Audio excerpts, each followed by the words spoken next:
For today's story, we have The Monkey's Paw, written by W. Jacobs.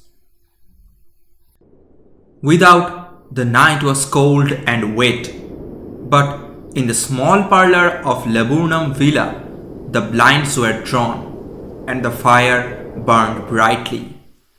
Father and son were at chase. The former, who possessed ideas about the game involving radical changes, putting his king into such sharp and unnecessary perils that it even provoked comment from the white-haired old lady knitting placidly by the fire. "Hark at the wind," said Mr. White, who, having seen a fatal mistake after it was too late, was amiably desirous of preventing his son from seeing it. "I'm listening," said the latter, grimly surveying the board as he stretched out his hand. "Check." "I should hardly think that he would come tonight," said his father, with his hand poised over the board. "Mate," replied the son, "that's the worst of living so far out," bawled Mr. White, with sudden and unlooked for violence. "Of all the beastly, slushy, out of the way places to live in, this is the worst. Pathway is a bog and the road's a torrent. I don't know what people are thinking about. I suppose because only 2 houses on the road are let, they think it doesn't matter." "Never mind, dear," said his wife soothingly. "Perhaps you will win the next one." Mr. White looked up sharply, just in time to intercept a knowing glance between mother and son. The words died away on his lips, and he did a guilty grin in his thin grey beard. "There he is," said Herbert White, as the gate banged to loudly and heavy footsteps came toward the door. The old man rose with hospitable haste, and opening the door, was heard condoling with the new arrival. The new arrival also condoled with himself, so that Mrs. White said, and coughed gently as her husband entered the room, followed by a tall, burly man, beady of eye and rubicund of visage.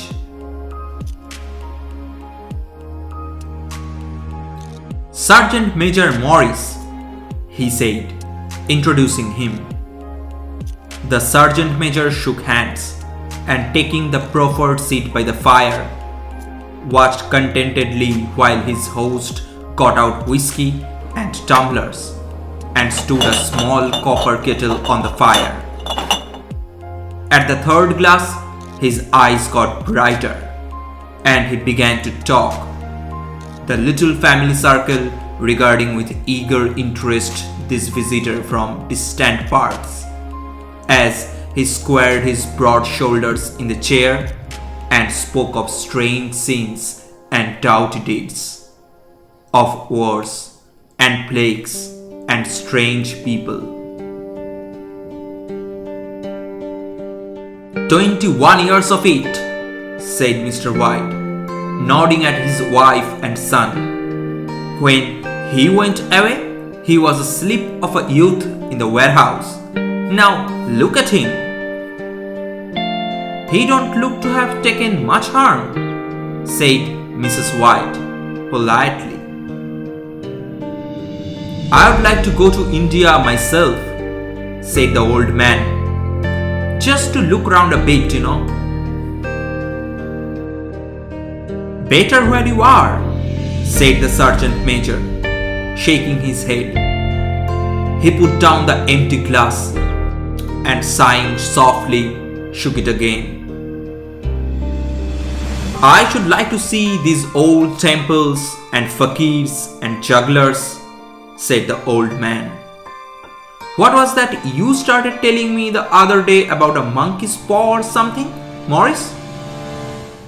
Nothing, said the soldier hastily.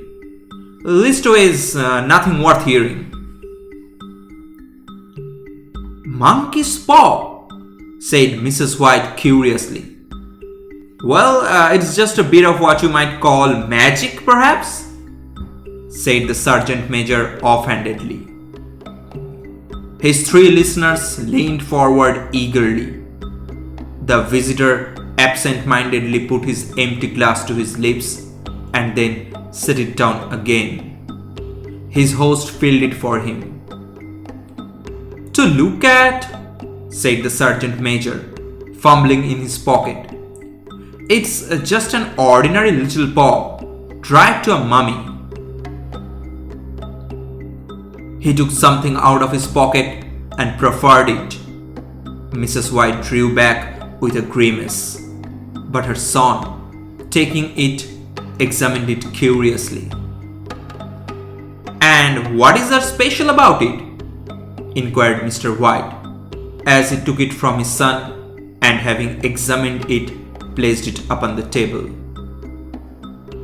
It had a spell put on it by an old fakir, said the sergeant major. A very holy man. He wanted to show that fate ruled people's lives and that those who interfered with it did so to their sorrow. He put a spell on it so that 3 separate men could each have 3 wishes from it. His manner was so impressive that his hearers were conscious that their light laughter jarred somewhat.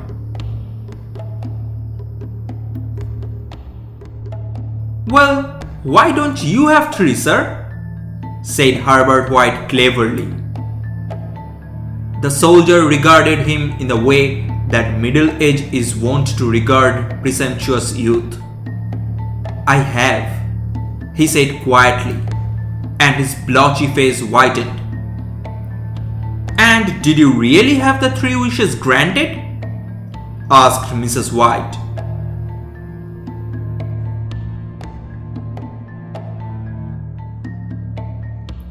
I did, said the sergeant major, and his glass tapped against his strong teeth. And has anybody else wished? Inquired the old lady.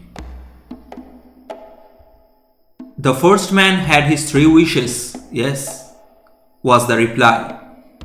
I don't know what the first 2 were, but the third was for death. That's how I got the paw. His tones were so grave that a hush fell upon the group. If you have had your 3 wishes, it's no good to you now. Then, Morris, said the old man at last, what do you keep it for? The soldier shook his head. Fancy, I suppose, he said slowly. If you could have another 3 wishes, said the old man, eyeing him keenly, would you have them? I don't know, said the other. I don't know. He took the paw and, dangling it between his front finger and thumb, suddenly threw it upon the fire. White, with slight cry, stooped down and snatched it off. Better let it burn, said the soldier solemnly. If you don't want it, Morris, said the old man, give it to me. I won't, said his friend doggedly. I threw it on the fire. If you keep it, don't blame me for what happens. Pitch it on the fire again, like a sensible man. The other shook his head and examined his new possession closely. How do you do it? He inquired. Hold it up in your right hand and wish aloud, said the sergeant major. But I warn you of the consequences. sounds like the Arabian Nights, said Mrs. White as she rose and began to set the supper. Don't you think you might wish for 4 pairs of hands for me? Her husband drew the talisman from his pocket, and then all 3 burst into laughter as the sergeant major, with a look of alarm on his face, caught him by the arm. If you must wish, he said gruffly, wish for something sensible. Mr. White dropped it back into his pocket and, placing chairs, motioned his friend to the table. In the business of supper, the talisman was partly forgotten, and afterward the 3 sat listening in an enthralled fashion to a second installment of the soldier's adventures in India.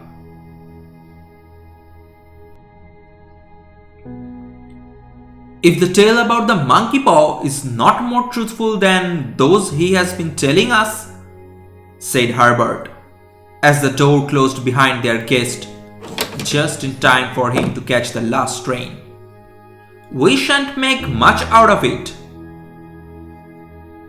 Did you give him anything for it, father? Inquired Mrs. White, regarding her husband closely. A trifle, said he, coloring slightly. He didn't want it, but I made him take it, and he pressed me again to throw it away. Likely, said Herbert, with pretended horror.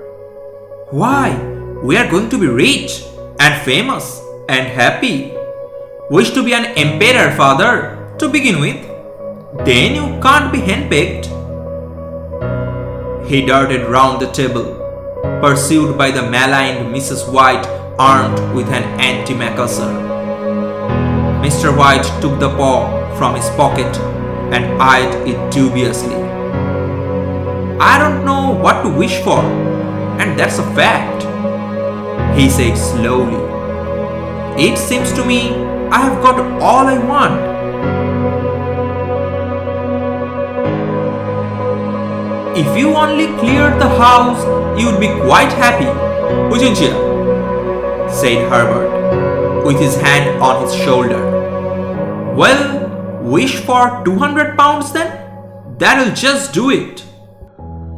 His father, smiling shamefacedly at his own credulity, held up the talisman, as his son, with a solemn face, somewhat marred by a wink at his mother, sat down at the piano and struck a few impressive chords.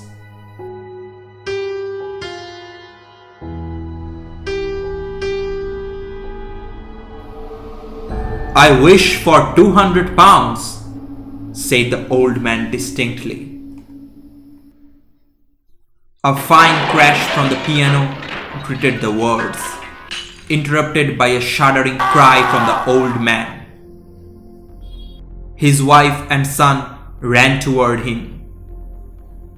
It moved, he cried, with a glance of disgust at the object as it lay on the floor. As I wished, it twisted in my hands like a snake. Well, I don't see the money, said his son, as he picked it up and placed it on the table. Well, I don't see the money, said his son, as he picked it up and placed it on the table. And I bet I never shall. It must have been your fancy, father, said his wife, regarding him anxiously. He shook his head. Never mind though, there is no harm done, but it gave me a shock all the same. They sat down by the fire again while the 2 men finished their pipes. Outside, the wind was higher than ever, and the old man stared nervously at the sound of a door banging upstairs.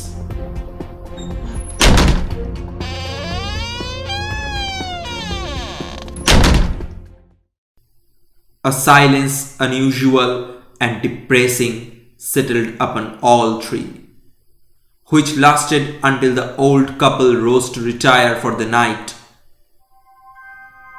"I expect you'll find the cash tied up in a big bag in the middle of your bed," said Herbert, as he bade them good night.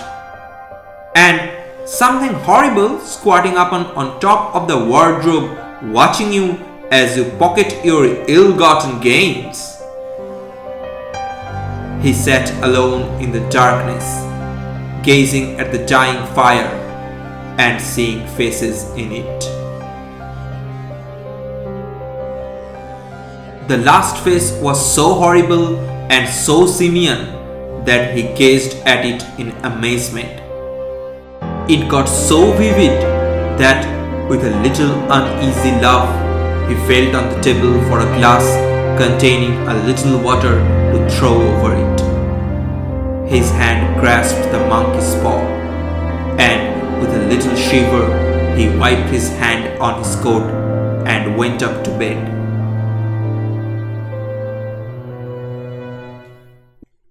In the brightness of the wintry sun next morning, as it streamed over the breakfast table, Herbert laughed at his fears. There was an air of prosaic wholesomeness about the room which it had lacked on the previous night, and the dirty, shriveled little paw was pitched on the sideboard with a carelessness which betokened no great belief in its virtues.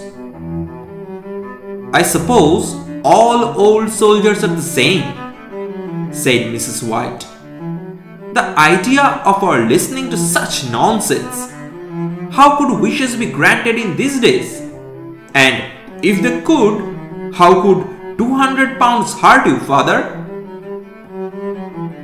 Might drop on his head from the sky," said the frivolous Herbert.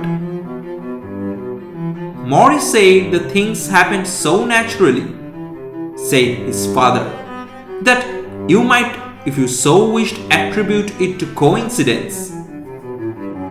"Well, don't break into the money before I come back," said Herbert, as he rose from the table. "I'm afraid it will turn you into a mean, avaricious man, and we shall have to disown you." His mother laughed, and following him to the door, watched him down the road, and returning to the breakfast table, was very happy at the expense of her husband's credulity, all of which did not prevent her from scurrying to the door at the postman's knock, nor prevent her from referring somewhat shortly to retired sergeant majors of bibulous habits when she found that the post brought a tailor's bill.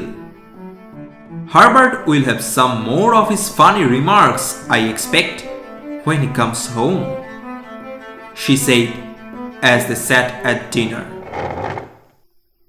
"I dare say," said Mr. White, pouring himself out some beer. "But for all that, the thing moved in my hand, that I'll swear to." "You thought it did," said the old lady soothingly. "I say it did," replied the other. "There was no thought about it. I had just... What's the matter?" His wife made no reply. She was watching the mysterious movements of a man outside, who, peering in an undecided fashion at the house, appeared to be trying to make up his mind to enter. In mental connection with the 200 pounds, she noticed that the stranger was well dressed and wore a silk hat of glossy newness.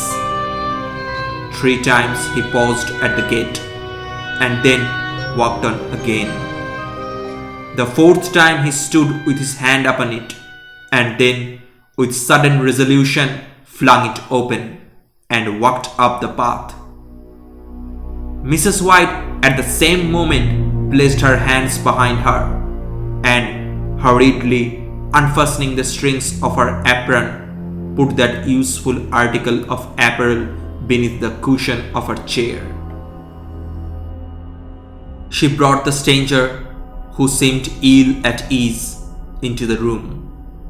He gazed at her furtively and listened in a preoccupied fashion as the old lady apologized for the appearance of the room and her husband's coat, a garment which he usually reserved for the garden. She then waited as patiently as her sex would permit for him to broach his business, but he was at first strangely silent. "I was asked to call," he said at last, and stooped and picked a piece of cotton from his trousers. I come from Ma and Megan's." The old lady started. "Is anything the matter?" she asked breathlessly. "Has anything happened to Herbert? What is it? What is it?" Her husband interposed.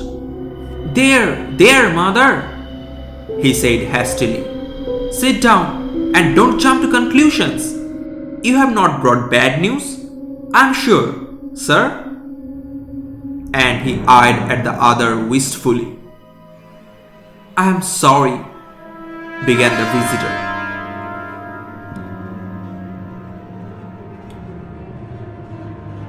"Is he hurt?" demanded the mother. The visitor bowed in assent. "Badly hurt," he said quietly, "but he is not in any pain." "Oh, thank God," said the old woman, clasping her hands. "Thank God for that. She broke off suddenly as the sinister meaning of the assurance dawned upon her, and she saw the awful confirmation of her fears in the other's averted face. She caught her breath, and turning to her slower-witted husband, laid her trembling old hand upon his. There was a long silence. "He was caught in the machinery," said the visitor at length, in a low voice. "Caught in the machinery?" repeated Mr. White in a dazed fashion. "Yes." He sat staring blankly out at the window, and taking his wife's hand between his own, pressed it as he had been wont to do in their old courting days nearly 40 years before. "He was the only one left to us," he said, turning gently to the visitor. "It is hard." The other coughed, and rising, walked slowly to the window. "The firm wished me to convey their sincere sympathy with you in your great loss," he said, without looking round. "I beg that you will understand I am only their servant and merely obeying orders." There was no reply. The old woman's face was white, her eyes staring, and her breath inaudible. On the husband's face was a look such as his friend the sergeant might have carried into his first action. "I was to say that Ma and Meggins disclaim all responsibility," continued the other. "They admit no liability at all, but in consideration of your son's services, they wish to present you with a certain sum as compensation." Mr. White dropped his wife's hand, and rising to his feet, gazed with a look of horror at his visitor. His dry lips shaped the words. "How much?" £200 was the answer. Unconscious of his wife's shriek, The old man smiled faintly, put out his hands like a sightless man, and dropped a senseless heap to the floor.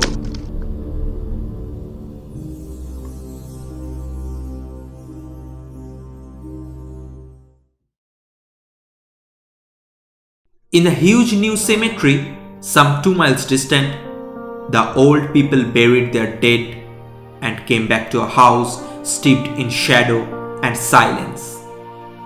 It was all over so quickly that at first they could hardly realize it, and remained in a state of expectation as though of something else to happen, something else which was to lighten this load, too heavy for old hearts to bear. But the days passed, and expectation gave place to resignation, the hopeless resignation of the old, sometimes miscalled apathy. Sometimes they hardly exchanged a word, for now they had nothing to talk about, and their days were long to weariness. It was about a week after that the old man, waking suddenly in the night, stretched out his hand and found himself alone. The room was in darkness, and the sound of subdued weeping came from the window. He raised himself in bed and listened.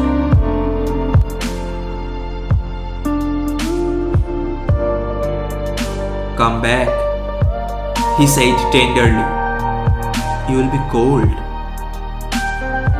"It is colder for my son," said the old woman, and wept afresh. The sound of her sobs died away on his ears. The bed was warm, and his eyes heavy with sleep. He dozed fitfully, and then slept until a sudden wild cry from his wife awoke him with a start. "The paw!" she cried wildly. "The monkey's paw!" He started up in alarm. "Where? Where is it? What's the matter?" She came stumbling across the room toward him. "I want it," she said quietly. "You have not destroyed it?" "It's in the parlor, on the bracket," he replied, marveling. "Why?" She cried and laughed together, and bending over, kissed his cheek. "I only just thought of it," she said hysterically. "Why didn't I think of it before? Why didn't you think of it?" "Think of what?" he questioned. "The other 2 wishes," she replied rapidly.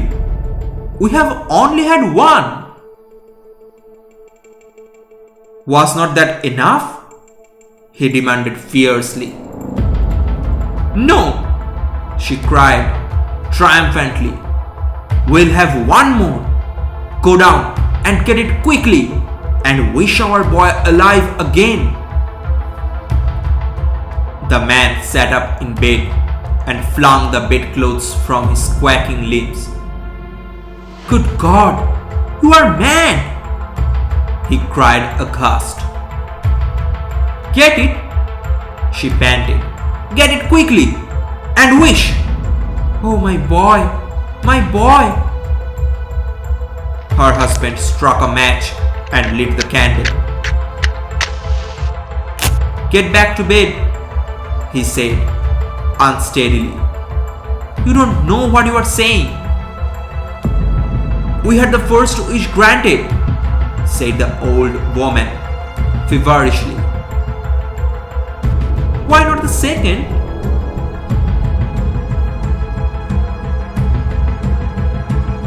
"A coincidence," stammered the old man. "Go and get it and wish," cried the old woman, quivering with excitement. The old man turned and regarded her, and his voice shook.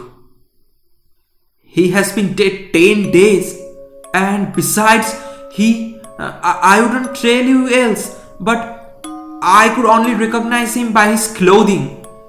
If he was too terrible for you to see then, how now?" "Bring him back!" cried the old woman, and dragged him toward the door. "Do you think I feared the child I have nursed?" He went down in the darkness and felt his way to the parlor and then to the mantelpiece.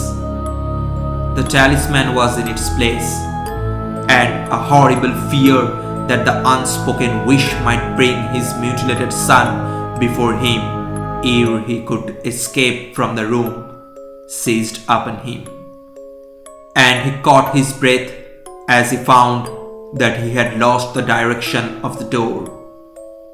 His brow cold with sweat, he felt his way round the table and groped along the wall until he found himself in the small passage with the unwholesome thing in his hand. Even his wife's face seemed changed as he entered the room. It was white and expectant, and to his fears seemed to have an unnatural look upon it. He was afraid of her. "Wish!" she cried in a strong voice. "It is foolish and wicked," he faltered. "Wish!" repeated his wife. He raised his hand. "I wish my son alive again." The talisman fell to the floor, and he regarded it fearfully. Then he sank trembling into a chair as the old woman with burning eyes walked to the window and raised the blind. He sat until he was chilled with the cold, glancing occasionally at the figure of the old woman peering through the window. The candle end, which had burned below the rim of the china candlestick, was throwing pulsating shadows on the ceiling and walls until, with a flicker larger than the rest, it expired.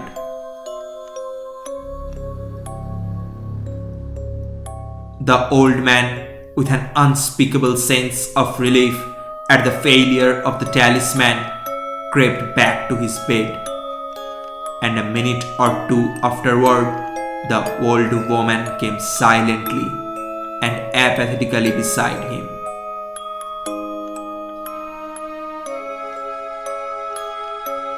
Neither spoke, but both lay silently listening to the ticking of the clock. A stair creaked, and a squeaky mouse scurried noisily through the wall.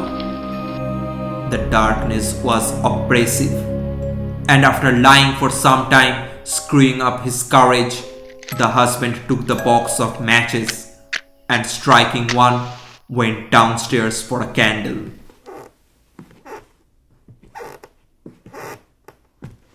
At the foot of the stairs, the match went out, and he paused to strike another. And at the same moment, a knock, so quiet and stealthy as to be scarcely audible, sounded on the front door. The matches fell from his hand. He stood motionless, his breath suspended until the knock was repeated. Then he turned and fled swiftly back to his room and closed the door behind him. A third knock sounded through the house. "What's that?" cried the old woman, starting up. "A rat," said the old man in shaking tones. "A rat. It passed me on the stairs." His wife sat up in bed listening. A loud knock resounded through the house. "It's Herbert!" she screamed. "It's Herbert!" She ran to the door, but her husband was before her, and catching her by the arm, held her tightly. "What are you going to do?" he whispered hoarsely. "It's my boy! It's Herbert!" she cried, struggling mechanically. "I forgot it was 2 miles away. What are you holding me for? Let go! I must open the door." "For God's sake, don't let it in!" cried the old man, trembling. "You are afraid of your own son!" she cried, struggling. "Let me go!" "I'm coming, Herbert! I'm coming!" There was another knock. And another. The old woman, with a sudden rage, broke free and ran from the room. Her husband followed to the landing and called after her appealingly as she hurried downstairs. He heard the chain rattle back and the bottom bolt drawn slowly and stiffly from the socket. Then the old woman's voice, strained and panting. "The bolt!" she cried loudly. "Come down! I can't reach it!" But her husband was on his hands and knees, groping wildly on the floor in search of the paw. If he could only find it before the thing outside got in. A perfect fusillade of knocks reverberated through the house, and he heard the scraping of a chair as his wife put it down in the passage against the door. He heard the creaking of the bolt as it came slowly back, and at the same moment he found the monkey's paw and frantically breathed his third and last wish.